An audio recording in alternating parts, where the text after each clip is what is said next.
Dr. Mania sudah bersedia di talian. Assalamualaikum, selamat pagi. Ya, Waalaikumsalam warahmatullahi wabarakatuh. Apa khabar Doktor pagi ni? Baik, Alhamdulillah. Terima kasih. Okey, kita teruskan. Sebenarnya semalam apabila KKM dah mengesahkan terdapat 11 kes COVID-19 baru dan di Semenanjung yang mana semuanya berasal dari Sabah. Apakah sebenarnya reaksi pertama doktor tentang perkembangan itu? Sebab kita tahu doktor antara individu yang banyak memberi amaran tentang bahaya penularan ketika mana berlakunya kempen-kempen pilihan raya untuk pilihan raya negeri ini. Ya, saya secara profesional dan juga secara peribadi saya melihat itu sebagai satu keadaan yang agak mendukacitakan, ya. Dan juga dia memberikan satu tanda-tanda bahawa perkembangan seterusnya tidak begitu baik. Kita akan menghadapi satu keadaan yang mana kita perlu membuat lebih banyak saringan dan juga mengesan mereka-mereka yang mungkin positif dan seterusnya melakukan tindakan-tindakan pencegahan. Di pihak kementerian, walaupun mereka telah melakukan sedaya upaya untuk mengekang wabak tersebut, ya, dengan menghantar pegawai-pegawai perubatan tambahan dan juga kaki tangan kesihatan ke Sabah. Namun dari segi pelaksanaan pencegahan, kita masih mengharapkan kerjasama daripada masyarakat, ya, untuk mengekang keadaan tersebut. Jadi kita harapkan keadaan tersebut dapat dikekang sedaya upaya secepat yang mungkin supaya wabak ini dapat diturunkan angkanya. Semalam kita mencatatkan 891 kes aktif, masih lagi dalam pola meningkat dan saya agak bimbang, ya, keadaan berkenaan akan berterusan sehingga mungkin menyebabkan satu keadaan yang kita tak jangka akan berlaku di Malaysia secara keseluruhannya. Okey doktor, sebelum ni banyak dah kebimbangan dikongsikan oleh secara umum. Tetapi apabila kita nampak peningkatan kes di Sabah ini, adakah sudah tiba masanya? Adakah ini masa sesuai untuk kita mencadangkan supaya PKPD ini dilaksanakan di kawasan-kawasan yang ada kes tinggi di Sabah, khususnya di kawasan-kawasan yang zon merah seperti yang dilaporkan sebelum ini doktor? Ya, betul. Kita sepatutnya dah melaksanakan PKPD itu pada pandangan saya sejak beberapa hari yang lalu. Maksudnya bila kita dah tengok pola itu meningkat, PKPD wajar dilaksanakan di tempat-tempat yang mencatatkan kluster-kluster yang membimbangkan. Jadi kalau bolehlah saya sangat mengesyorkanlah pada kerajaan negeri yang baru, ya, untuk merangka satu kerja dapat melaksanakan keadaan itu secepat yang mungkin dengan arahan daripada Majlis Keselamatan Negara. Dan mungkin saya boleh tanya soalan Malina. Dan KKM mengesahkan bahawa mutasi D614G dikesan di Sabah dan kes-kes di Sabah kini berada di Semenanjung walaupun belum disahkan sama ada ia bermutasi D614G. Apa yang kita boleh jangkakan doktor dan juga apa yang perlu dilakukan sekarang sebagai langkah berjaga-jaga untuk isolasikan penularan ataupun mutasi D614G, doktor? Berdasarkan pengalaman sebelum ni, apa yang telah KKM dokumentasikan, sama juga seperti mana yang berlaku di Kedah, ya. Saya jangkakan adalah merupakan dari strain yang sama apabila ia ditularkan dari Sabah ke Semenanjung. Jadi disebabkan oleh penemuan mereka bahawa strain berkenaan di 14G ini adalah sangat mudah merebak, kita jangkakan juga pola sedemikian akan berlaku. Jadi untuk mengelakkan keadaan tersebut, satu langkah yang saya harap dapat dilaksanakan ialah supaya kuarantin wajib di pusat-pusat yang ditentukan, ya, bukan kuarantin di rumah. Sebab kita telah melihat sebelum ini kuarantin di rumah gagal, ya, untuk mengekang penularan wabak sebelum ini pada bulan Jun dan Julai yang lalu. Yang mana ada yang mengambil mudah sehingga melanggar arahan untuk tinggal di rumah kuarantin selama 14 hari dan menyebabkan tularan tersebut berlaku di peringkat masyarakat. Jadi keadaan ini saya ingat dapat dilakukan dengan segera dan melibatkan mereka-mereka yang juga bukan sahaja ini cadangan saya satu lagi. Pesawat penerbangan ni yang akan balik ke Semenanjung, bukan sahaja pesawat-pesawat komersial, ya, tapi ada juga yang menaiki pesawat-pesawat persendirian. Dan saya mohon, ya, supaya mereka-mereka yang menaiki pesawat persendirian ini juga dapat disaring dan dikenakan arahan untuk kuarantin wajib. Kalau selepas pasca ketika PRN Sabah ni pula, KKM pun dah mengeluarkan arahan untuk mewajibkan semua yang pulang dari Sabah untuk menjalani kuarantin 14 hari. Tetapi ketika kadar keberjangkitan ataupun R0 di Sabah ni meningkat, adakah arahan ini sebenarnya dianggap lambat dikeluarkan? Kerana kita tahu banyak juga beberapa pemimpin politik juga dah disahkan positif. COVID-19 kesan daripada kontak mereka ketika di Sabah ini. Sebenarnya dari segi kesihatan awam, saya yakinlah di pihak Kementerian Kesihatan mereka telah melakukan sedaya upaya lah. Okey. Bagaimanapun dari segi pelaksanaannya itu kita mengharapkannya betul negara kita punya sistem yang mana dipengerusikan oleh Perdana Menteri sendiri dalam Majlis Keselamatan Negara untuk mengarahkan sesuatu sama ada perlu dibuat sesuatu prosedur ataupun tidak. KKM boleh menasihatkan tapi untuk melaksanakan tu di peringkat kerajaan. Pada pandangan saya, pada pilihan raya ini disebabkan oleh di sebuah negeri yang macam di Sabah tu hanya mempunyai kerajaan sementara, jadi mungkin koordinasi itu agak lambat dan juga mereka sibuk untuk melaksanakan pilihan raya, proses-proses yang berkenaan sehingga menyebabkan tindakan-tindakan yang sewajarnya dilakukan dalam konteks pencegahan ini mungkin ditangguhkan terlebih dahulu ataupun mungkin memerlukan lebih banyak komitmen dari mereka-mereka yang bertanggungjawab. Jadi saya harap selepas selesai ini dapatlah dilakukannya sedaya upaya yang seberapa segera yang boleh.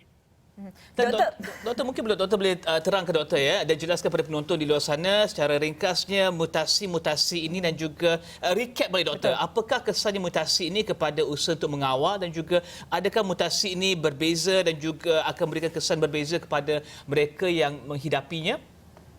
Mutasi ini didapati mudah berjangkit, sangat mudah berjangkit. Dia betul berbanding dengan strain yang asal, keboleh jangkitan tu lebih cepat dan pantas. Dan apabila berlaku sedemikian, besar kemungkinan individu yang terlibat sekiranya tidak patuh kepada SOP akan mendapat jangkitan dan melibatkan sejumlah individu yang besar. Jadi apabila melibatkan sejumlah individu yang besar, impak daripada kesihatan ialah banyak tenaga dan juga proses rawatan saringan dan juga pengesanan mereka yang terlibat akan menjadi lebih kita sebut ekstensif, lebih menyeluruh. Dan keadaan ini jika tidak dikekang, apa yang berlaku ialah sistem kesihatan kita akan lumpuh. Sebab kita juga perlu menawarkan perkhidmatan kesihatan untuk penyakit-penyakit kronik, penyakit-penyakit kanser, penyakit-penyakit untuk pesakit-pesakit yang memang sedia ada dalam hospital. Sekiranya terlalu ramai mereka yang mendapat jangkitan, keadaan tersebut akan melumpuhkan hospital. Dan ini kita harap tidak berlaku. Apabila sistem lumpuh, lebih ramai nanti orang akan mendapat komplikasi dan juga menyebabkan kematian. Itu yang kita seboleh-bolehnya hendak mengelakkan. Jadi dengan adanya mutasi ini, dia memberikan petanda yang sedikit sebanyak memang membimbangkan kita sebab dia mendedahkan sebagian individu yang mungkin besar kemungkinan mendapat komplikasi serius, terdedah kepada bahaya-bahaya sehingga menyebabkan kematian. Okey, doktor, kalau boleh doktor bantu saya faham sebab kalau dari segi polisi dan dasar kesihatan awam ini, adakah kita ada penanda aras contohnya kalaulah kes jangkitan dalam hari ini dalam sedikit number tertentu, kita perlu laksanakan terus langkah kawalan ataupun ada polisi lain yang kita perlu faham dari segi dalam isu pencegahan penularan yang lebih buruk dalam kalangan komuniti ini? PKPD wajar dijalankan sekiranya berdasarkan analisa semasa menunjukkan pola meningkat dalam beberapa hari berturut-turut dan juga sejarah pendedahan individu yang berkenaan melibatkan sejumlah agak besar individu dalam masyarakat yang berkemungkinan juga dijangkiti.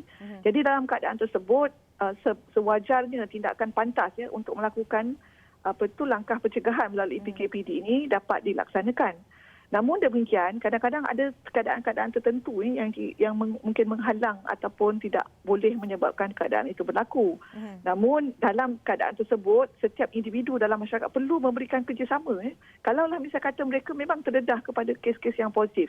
Saya bagi contoh mereka yang menaiki kapal terbang daripada Kota Kinabalu, Kuala Lumpur atau Kuala Lumpur, Kota Kinabalu yang didapati positif. Jadi mereka perlu datang secara sukarela tanpa menunggu untuk diletakkan arahan PKPD dan sebagainya barulah nak datang untuk membuat saringan. Jadi ini sebenarnya adalah kerjasama dari dua-dua belah pihak pihak dalam kesihatan awam. Kita menasihatkan tapi yang nak melaksanakan ialah pihak yang berwajib dan penerimaan dari masyarakat juga kita harapkan selaras dengan apa yang kita harapkan dapat berlaku. Maknanya kita ada isu lagi dengan pematuhan kepada arahan-arahan yang dikeluarkan ini, doktor. Ya, betul. Sebab bahagiannya memang mengambil mudah tentang arahan-arahan yang dikenakan. Saya bagi contoh macam ni, penerbangan daripada Kota Kinabalu ke Kuala Lumpur, saya difahamkan dalam SOP pengangkutan awam kita diwajibkan memakai pelitup muka disebabkan oleh keadaan tertentu, penjarakan fizikalnya tak dapat dikekalkan sebab kapasiti kapal terbang dan sebagainya. Tapi saya difahamkan mereka dibenarkan pula makan dalam pesawat, dan saya anggap perkara itu sepatutnya tak berlaku. Sebab bila makan tu mereka terpaksa membuka mask. Bila membuka mask tu ada kemungkinan mereka yang positif tu akan menularkan pula pada individu lain dalam pesawat yang sama. Jadi saya mohonlah kalau misalnya kata SOP ni dapat ditambah baik supaya dalam semua penerbangan tidak lagi dibenarkan untuk makan ataupun minum, terutama pesawat-pesawat domestik.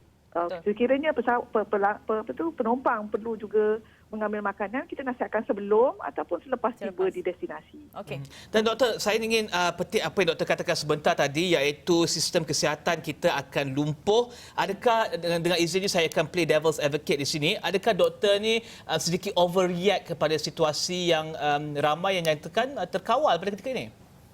Itu bukan situasi overreact. Saya cuma memberikan impak yang akan berlaku sekiranya kelekaan diteruskan. Sekiranya pematuhan terhadap SOP tidak dilaksanakan, tumpuan sistem kesihatan tu akan teralih kepada merawat dan juga mengesan mereka-mereka yang positif. Sebahagian besar kaki tangan kesihatan akan perlu melaksanakan aktiviti-aktiviti COVID.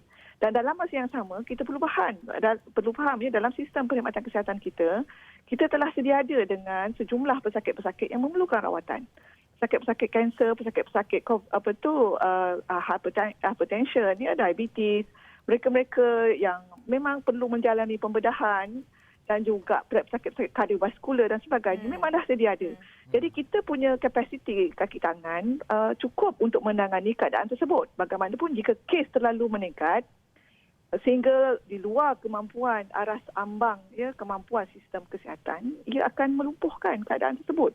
Jadi impak tu kita harap tak berlaku. Disebabkan itulah kita sentiasa menasihatkan awam untuk terus berhati-hati, patuh pada SOP untuk mengelakkan jangkitan ini berlaku. Selagi mana ia di paras yang mampu ditangani oleh Kementerian Kesihatan, keadaan kelumpuhan tu memang kita dapat elakkan. Cuma saya haraplah untuk semua individu masyarakat, kita perlu meletakkan rasa simpati juga kepada pengorbanan yang dilakukan oleh anggota Barisan Hadapan. Mereka terpaksa bekerja lebih masa, meninggalkan tempat-tempat yang asal mereka untuk pergi buat masa ni. Ada yang pergi ke Sabah. Dan banyak perkara-perkara yang terpaksa mereka harungi. Dan mereka juga terdedah kepada jangkitan. Jadi keadaan-keadaan tersebut perlulah difahami dan dapat kita meneruskan komitmen kita untuk terus patuh kepada SOP yang ditetapkan. Okey. Baik, terima kasih Dr. Profesor Mahadira Dr. Malina Osman, Pakar Kesihatan Awam Fakulti Perubatan dan Sains Kesihatan UPM. Kita berkongsi sedikit kebimbangan berhubungan COVID-19 ketika mana pasca pilihan raya negeri di Sabah.